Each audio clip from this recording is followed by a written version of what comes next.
It's something I've always felt and said that you have to take responsibility for your health.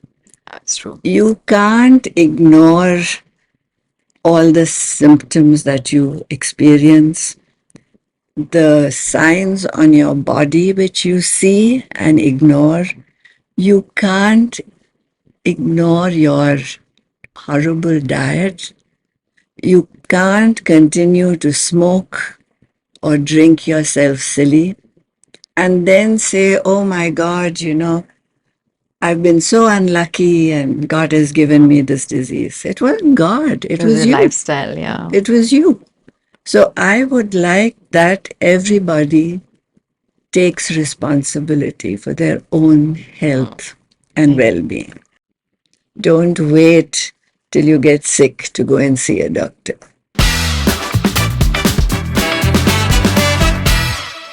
Welcome to another episode of Unbox with Tunvey, where we try to have conversations that inspire. We try to uncover, understand, and unravel human behavior through conversations with people who've lived unconventional lives and are truly doing their very best to make a difference in this world.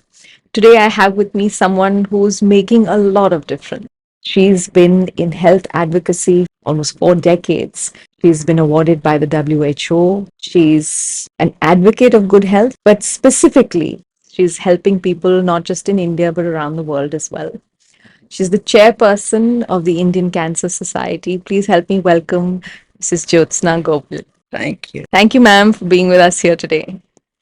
You know, I was reading your resume and it's filled with awards and the amount of places that you work with on cancer prevention. Yes, with the Indian Cancer Society, but uh, you also work on. I was reading about the human papilloma virus and how it's so important to prevent it for cervical cancer and prevention, and the health society that you're trying to encourage good health all across the country. So there's so many areas that you're working on, but I want to take you back to when you started. I think it says your first volunteer, you started as a volunteer with the Indian Cancer Society in 1985, right? And I know it was after you lost your father to cancer. But tell me a little bit about how this journey started out for you. Tanvi, my journey actually started when my father was still alive. I used to take him to the Tata Memorial Hospital for radiation therapy. And I'd be standing around in corridors and I'd notice this little man who went very busily up and down. And on one of the visits, he stopped in front of me and he said, I see you here very frequently. Why are you wasting your time standing in corridors? Come to my office. So I said, fine. I didn't know who he was. So I went to his office and he sat me down and gave me a whole lot of pamphlets. He said, read them and tell me what you think. So I took them back with me. They were completely medical based, medical jargon, if I might use that word. And when I went back to him, I asked him, I said, who are these meant for? If they're meant for doctors, they should already be knowing this stuff if they're working here. And if it is meant for people like me, they'll never make sense. So he was, I think, a bit taken aback. And he sort of said, well, why don't you try to make them better? I said, yeah, sure, I'll do that. So I took them back. I used an A4 size paper, folded it up, and did my little Little bit of, mock-ups you made. yeah, with small pictures where I could get them. This was the days before the computer. So finding a picture was in itself a mammoth task. It was a task. And then to transfer that onto a pamphlet without damaging the book from which I was taking it was another task. My and God. so on. So anyway, we produced those pamphlets and he was very happy with them. He said, no, I'll do it. Now I know what you mean and I'll do it up that way. So that was actually around about 83 or 84 when I used to go there. And my husband was a naval officer, and we were due for transfers. So he said, if you go to Delhi, we've just set up a branch there, and I want you to go and meet Mr. K. Mehta and work with them. So I said, certainly I will. In the meantime, as you know, I lost my father. We came to Delhi and I met Mr. Mehta. There were just three of us at that time: Mr. K. Mehta, Mr. Ved Mehta, actually four: Mrs. Mehta, and myself. Wow. So we used to sit in this borrowed dining room at the enormous dining table and make our plans. And we had a cancer screening center in Babar Road. Mr. Mehta was a whiz. He knew everybody who mattered. So getting help from various people was much easier than I realized, because I had not tried to do that kind of advocacy work before. So, anyway, we had a detection center, and not many people were coming. So, we decided awareness talks was the way forward. And we started awareness talks in mixed groups, men and women. And invariably, I found that all the women would be looking at their hands in their laps, and the men would be Looking, looking everywhere but at the speaker. I think it's just such a scary word. It is, It is isn't such a it? scary word. Yeah. You know, when you tell someone or you even hear someone's got cancer, the word itself is so scary. I think it's scarier than the disease. Because today there are so many advancements that make cancer preventable and curable both. Yes. But the But word in is the such a 80s, it dragon. wasn't so. No, no, no. In True. the 80s, it was really frightening. And what helped us very much through that period was a colleague who came back from Canada and who talked about the support services there. And we started a third arm to our work: awareness, screening, and now patient support. And I think that was what made a difference. When actual people on ground were Yes, being helped. yes. Not only that, they were being helped by people who had survived cancer. That's a big thing. So, this story that you had to die when Was you getting got cancer, changed. yes, it was being changed. Changed. And that was a very powerful message that we were taking. It was ordinary women who had survived cancer, and a couple of men, I must add, who had survived cancer and were going in and talking to everyone there. It So it was is telling people that this is not the end of the world. absolutely. And it was caregivers like me who were talking to the families. Most often, the caregiver, the family, is pushed aside. The patient needs the doctor needs the patient. And everyone else is extra. Yes. So it was necessary that we spoke to the families and heard their point of view. True. I think also you need, you know, like they say, you need a village to bring up a child. You also need community to heal. You know, when you're undergoing a difficult time in your life, mentally or physically, I think the support group or the support system that you have plays such a huge role in your state of mind, which in then turn help, you know, affects Absolutely, how it you does. heal. I think if you are lying in bed and waiting for death, then death will come. Yeah. But here you are talking to somebody who says, I've survived cancer, why can't you? Yeah. And it makes all the difference. Suddenly, there's hope. True. And these are living symbols of hope. And it's So, not theoretical at all. no, it's not theoretic. They have been through it, they know about mouth ulcers, perhaps. They know about loss of hair and what it means to go into the community with a bald head or an awkwardly tied turban or whatever. So here are people who give you actual hope. You've met and interacted with so many people. Um, what is the one thing that you think you've learned about people in general? That's a difficult question because people are so different from each other. I really feel it's the aggressive ones, the fighters who also fight cancer.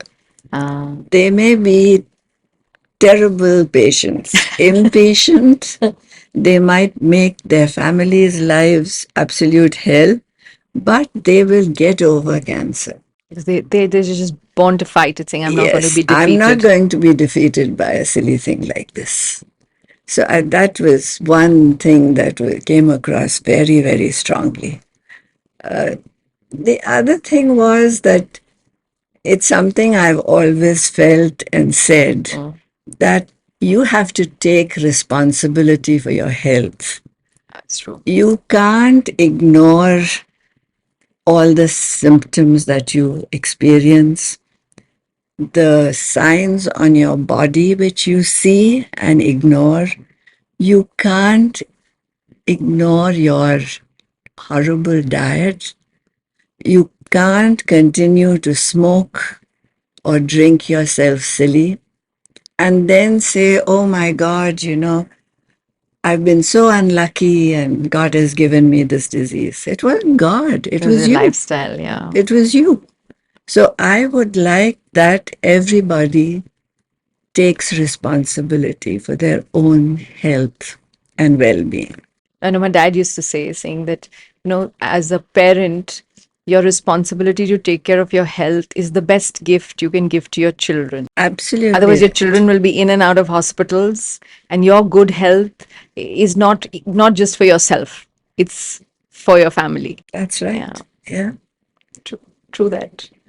Yeah, I think he was one person who got annual checkups very diligently. His diet was regimented. Yeah, you can learn a lot from From parents and different, family when you yes, see. yes. There's another aspect which troubled me a lot. There was this woman who had undergone her first surgery and she needed chemo and it was expensive. And her husband he didn't want to think about it. So I sat with him and I talked to him. And I said, why? I mean, it's very obvious that you care for your wife. So it's not that, it's not indifference that, you can get another wife if this one goes. So he turned around and said to me, I have 3 children and a very limited income. So do I use my limited income for bringing up my 3 children the best I can? Or do I spend it on a treatment for my wife, which may or may not succeed? Such a tough choice to make. So when we write off people as uncaring and callous, there's a story behind that also. That's such a powerful story you shared because I think so often, so many of us get into arguments with our friends, family, colleagues, or we're constantly disappointed and disillusioned with, why does that person behave like that? Or, why has she said this to me? Or whatever. We have these disagreements, and I think we just create this anxiety, stress, and, issues for ourselves. But if you only realize what you just said, that, every story has two sides. Yeah. And I always, I've grown up hearing this. So whenever, no matter how thin you slice an apple, it will always have two sides. Yes, you're right. So yeah, we so often ignore the other person's perspective. Maybe it's lack of empathy, or maybe we're just so focused on our own hurt that we're not even willing to see the other It's side. one aspect of our training. We train all the volunteers who go into hospitals. Because however much you know your own cancer, there are 200 cancers. Yeah. And you need to know about other people's cancers as well. True. But in that, we have a section where we work on emotional support. And it's not just emotional support to somebody else, it's between ourselves. Yeah. And to be non judgmental. Yeah, but I handle my chemo so well. Why can't Why can't you you? handle it? Why Yeah. can't you? And I did it this way. So, you must try and do it the same way. No, I don't have to do it your way. I'll do it my way. Yeah, you're just there to help me, support me, give me That's courage, but right. that's Yeah. it.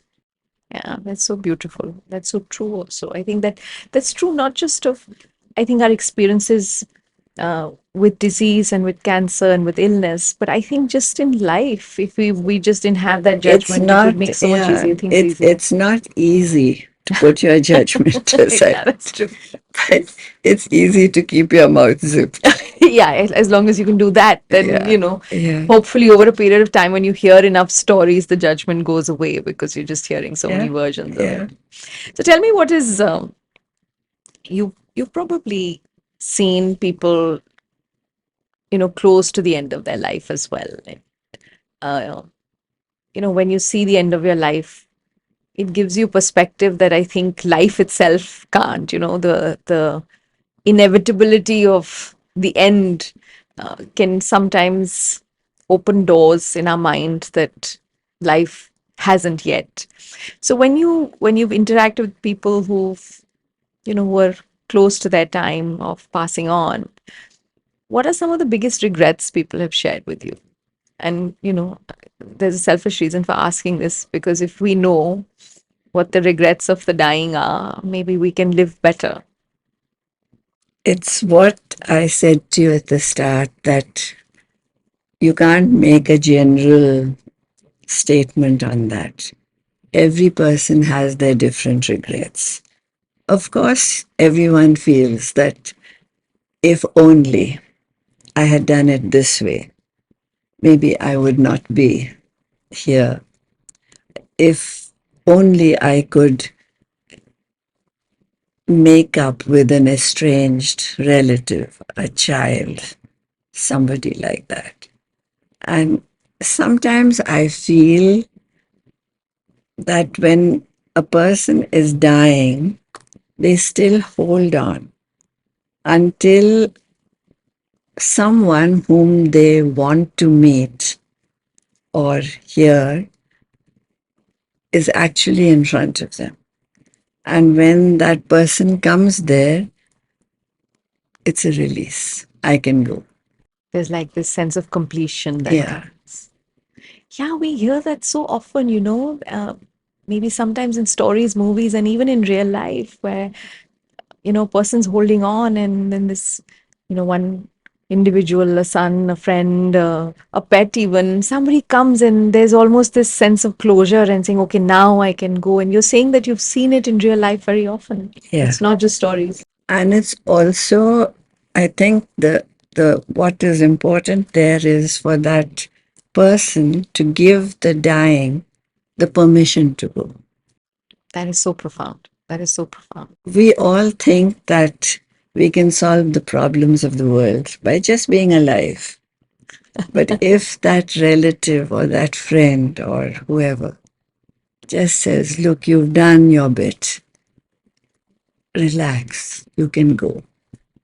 Yeah, because I think we do hold on to what will happen to this one, what will happen to that Yeah. situation, what will happen to my kids, and I think that may be a very, like, you're stuck. You can't stay, but you can't go because you feel you have responsibilities, and yeah, that may not be the most peaceful way to go either. I don't think we speak about death often enough. No, we don't. Yeah. We forget that for every birth, we celebrate births, Yeah. but we don't prepare ourselves or anyone else for death. Yeah, and I think that's a conversation that we need to have, because we're all going to die. And in fact, I think the first conversation around death that I had was when my father got diagnosed with cancer. And I was crying, my sister was crying, and we were all sort of stressed. And my mother, she said, "Listen, just stop it, both of you. Stop crying. There's no point." She said, "We're all in queue. हम Yeah, सब line में हैं. बिल्कुल. We're all in queue. कोई थोड़ा line में आगे है, कोई थोड़ा लाइन में पीछे है. And what's the point of crying? We've lived a good life. He's lived a good life, and we should celebrate the time he has left. So let's make it the best we Yeah. possibly can." Your mother is a very wise woman. Yeah, I think so too. I think I keep telling my friends, I said, if I can be 10% of her, I would have conquered the world. She was born at a different time. But yeah, she's a very, very strong person. And I think that gave me a perspective. Yeah. Because line में तो मैं भी हूँ. Line में तो हम सब हैं. It's No, just, and it only distresses your father yeah, to see you cry. That's what I mean when I say you need to give them permission to go. they need to That know you'll be okay. yes, that you're at peace with yourself, you'll be all right.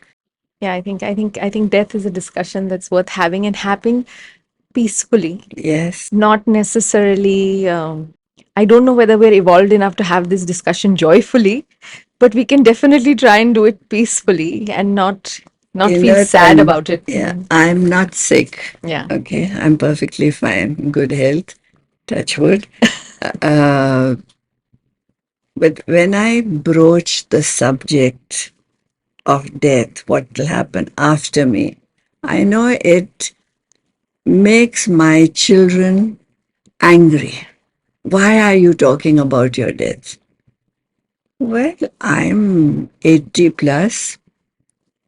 I'm quite a bit ahead in the queue. I don't see any reason not to talk about death. True, true. No, I have well, my husband's chachi. She wants to donate her eyes after she passes. She's made me the caretaker I'm the person of contact because she's saying that my kids may not even let it happen.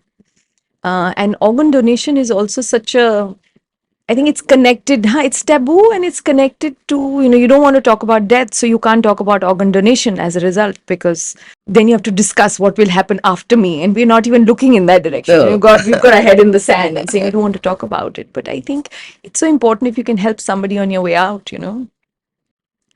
You've spoken a lot and you're working a lot in, the Alzheimer's space and dementia as well. And I think that's something that's not really spoken about in India too much, or the awareness levels are fairly poor. My grandmother had Alzheimer's, but none of us knew too much about it. It's just a little bit of what the doctor said. And we guys were teenagers at that point, and we found it very spooky because she'd ask for lunch 3 times. She'd ask for dinner 3 times because she used to forget that she'd eaten earlier. Or she'd be walking in the middle of the night, and my sister and I were like spooked because, Dadi's walking, and we'd shut our door and saying, I can't see her because it seems almost like a ghost movie because she's sleepwalking sometimes. And it's difficult on the patient, but I think it's very difficult on the family because if you don't understand what's going on, like at that point I didn't understand and my sister didn't understand what was going on, it was very difficult for us to even be of service for that. That's true. My husband had Alzheimer's. In the early days, I didn't even recognize it. I didn't know why he was behaving strangely, why he was doing things that he was doing. It sort of was almost like a barrier between us. And then gradually I realized what it was. And I thought to myself that, with cancer, there is so much material to read, to understand, to take forward. Yes, now. Correct. But Alzheimer's is today at a stage that cancer was in the not only the last century, but the early part of the last century. I met different doctors and I had to make up my mind what was going to be good for my husband. Some of them were, sort of, you have to do this because I say so. No, I'm sorry, I don't do it because you say so. If you ask me to leave my husband on his own in a hospital room, locked up, And that's he will be raving mad by the time you let him go home. 10 days. 10 days is what she said. And I said, no, I'm not doing it. So she says, if you don't, no. When he falls on the floor or when he is undressing himself, you have to take a video. I said, you have to be crazy. Am I going to be helping him up or taking a or video. taking a video? That kind of a doctor does no good at all. I mean, maybe the textbooks tell you that you have to see the video and decide what the treatment is, but that's not humanity. And that comes from lack of awareness again. But I found a wonderful woman Hmm. in a government hospital who treated my husband with respect. And that's the first lesson, Yeah, I think. that you treat everybody, whether cancer or Alzheimer's, with respect. I think respect is, it should be a given, It's not. but it's It's not. Yeah. not. In our country, the doctors are up there and the patient is somewhere down there looking up, pleading. Yeah, that's the sad truth, unfortunately. That's true. So, you're working a lot on advocacy around HPV and cervical, prevention of cervical cancer. You, in fact, represent India in many other countries like, Taiwan and Hong Kong and Malaysia. What is the whole thought behind it? I know my daughter's got an HPV vaccine, but I didn't understand it completely. The pediatrician recommended it. I trusted him and, I went with it, but I still don't know enough. See, HPV is a virus, the same way as COVID Hmm. was a Yeah, virus. correct. You know what COVID did. It affected so many body parts and organs. Yes. Yeah. So HPV is something that is transmitted skin to skin. Okay. We do not ever even suggest that a child is promiscuous because he or she, and he gets it also, and she has HPV. HPV also affects other body parts, the anus, the penis, the esophagus, other than the cervix. They all need protection.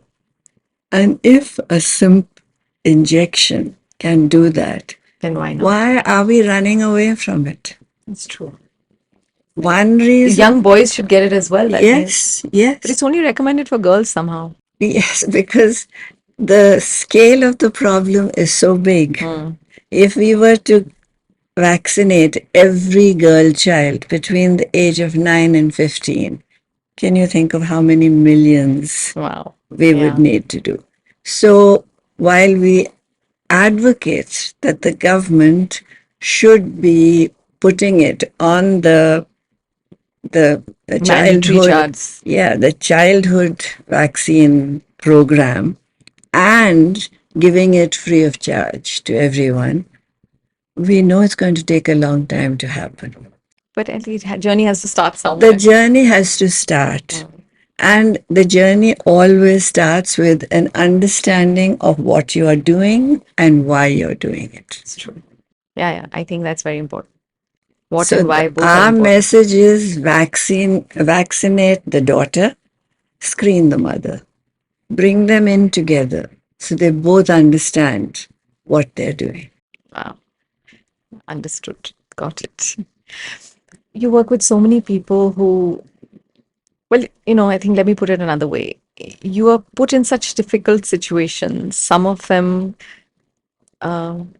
not happy in the sense, there are people who can't be treated and, they just need palliative care or they're dying. And sometimes, somebody can't afford medical care. I mean, it's just basically a lot of, you're constantly jumping from the frying pan into the fire, and that's that's the environment in which you spend the maximum of your time in tough situations and So, tough spots. Tanvi, let me stop you right Yeah. there. The number of survivors is increasing. Oh, that's wonderful.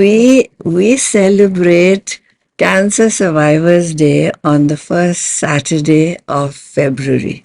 Oh, wow. Yeah. Yeah. And when we started, we had hardly Any survivors? any survivors there. Not because they weren't there, because they were afraid even to admit to being a survivor. Never Wow. mind admit to getting cancer. So much taboo around it. Yes. And slowly the numbers have grown. And you should come to our Cancer Done, Survivors I Day. will.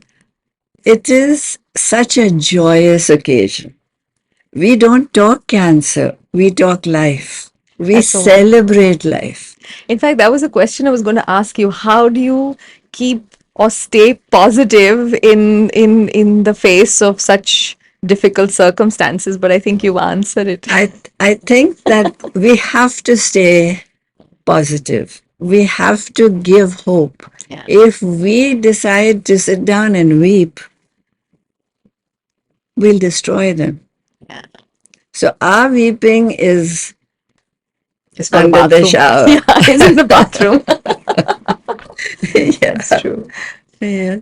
So, what's the one message you want to give to people out there since we have this platform and we can talk to people? What's the one thing you'd like to tell them? Take responsibility for your life. Yeah. Don't wait till you get sick to go and see a doctor. Thank you so much. That's such an important message. Because I think life is worth living and we take it for granted.